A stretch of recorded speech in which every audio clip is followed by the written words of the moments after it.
အားလုံးပဲမင်္ဂလာပါဒီနေ့ဗီဒီယိုလေးကတော့ကျွန်တော်တို့ USB ကြိုးကိုအသုံးပြုပြီးတော့ကွန်ပျူတာကနေကိုယ့်ရဲ့ဖုန်းကိုဘယ်လိုထိန်းချုပ်မလဲဆိုတာပဲဖြစ်ပါတယ်ဒီနေ့ကတော့ရိုးရိုးရှင်းရှင်းလေးနဲ့လွယ်လွယ်လေးပါပဲကျွန်တော်တို့ပထမဦးဆုံးကျွန်တော်တို့ဖုန်းရဲ့ setting ထဲကိုပထမဦးဆုံးဝင်ရပါမယ်ဆိုတော့ကျွန်တော် setting ထဲကိုဝင်လိုက်ပါပြီဝင်ပြီးရင်ကျွန်တော်တို့ကဖုန်း settings ထဲကနေကိုယ့်ရဲ့ဖုန်း about phone ဆိုတဲ့ဟာကိုလိုက်ရှာရပါမယ်ဒီထဲမှာတော့ဖုန်းအမျိုးအစားလိုက်ကွာခြားမှုရှိနိုင်တယ်ကျွန်တော်မှဆိုရင်ဒီမှာ more setting ထဲမှာရှိနေပါတယ်ဆိုတော့ကျွန်တော် more setting ကိုဖွင့်လိုက်မယ်ဖွင့်ပြီးရင်ကျွန်တော်တို့ဒီထဲက about phone ဆိုတဲ့ဟာကိုထည့်ကလစ်လိုက်မယ်ကလစ်လိုက်ပြီးရင် Samsung ဖုန်းတွေမှာဆိုရင်တော့ bell number ဆိုပြီးတော့ပါမယ် Vivo တွေမှာဆိုရင် software version ဆိုပြီးတော့ပါမယ်Samsung မှာဆိုရင် bell number ကိုကျွန်တော်တို့ခေါ်နှစ်ချက်ကလစ်ပေးရမယ် Vivo တွေမှာဆိုရင် software version ဆိုတဲ့ဟာကိုခေါ်နှစ်ချက်နှိပ်ပေးရပါမယ်ဘာလို့ဆိုတော့ developer options ကိုဖွင့်ဖို့အတွက် software version ကိုခေါ်နှစ်ချက်နှိပ်ပေးရမှာပါဆိုရင်ကျွန်တော်မှာတော့ဒီမှာ no name you're already in developer mode ဆိုတော့ကျွန်တော်မှာကဖွင့်ပြီးတော့ဖြစ်နေပြီဆိုတော့ကျွန်တော်နောက်ပြန်သွားလိုက်မယ်ပြန်သွားလိုက်ပြီးရင်ဒီထဲက developer option ဆိုတဲ့ဟာကိုထည့်နှိပ်လိုက်မယ်နှိပ်လိုက်ပြီးရင် developer option ကိုကျွန်တော်တို့ဖွင့်လိုက်မယ် developer option ကိုတော့ဖွင့်လိုက်ပြီဆိုတော့ ဒီအောက်မှာ USB debugging ဆိုတဲ့ဟာကိုလိုက်ရှာမယ်လိုက်ရှာပြီးရင် USB debugging ဆိုတဲ့ဟာကိုကျွန်တော်တို့ဖွင့်လိုက်မယ်ဖွင့်ပြီးရင်ကျွန်တော်တို့ကကိုမှဖွင့်ပြီးရင်ကျွန်တော်တို့ကိုယ့်ရဲ့ဖုန်းကို USB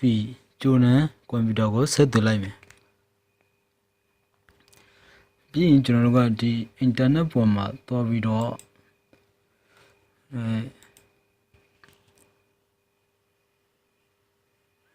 ကျွန်တော် internet ပေါ်သွားပြီးတော့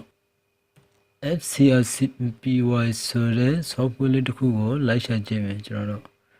ဒီ software လေးကို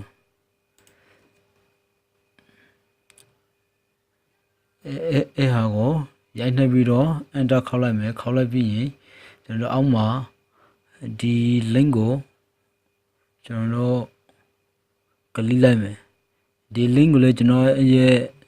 video အောက်မှာ description ထဲမှာရှာပေးထားပါတယ်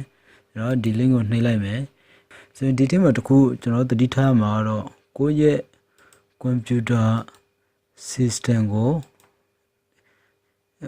သိရပါမယ်ကိုယ့်ရဲ့ computer system က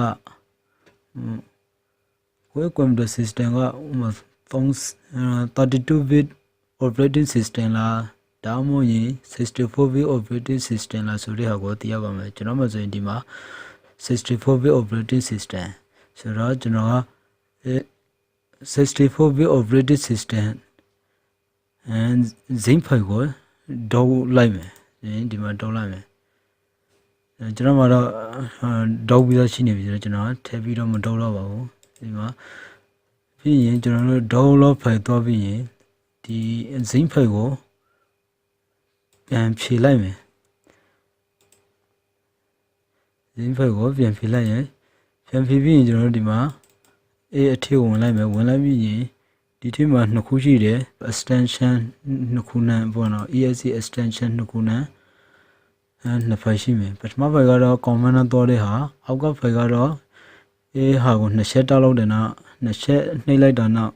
ဖုန်းက automatic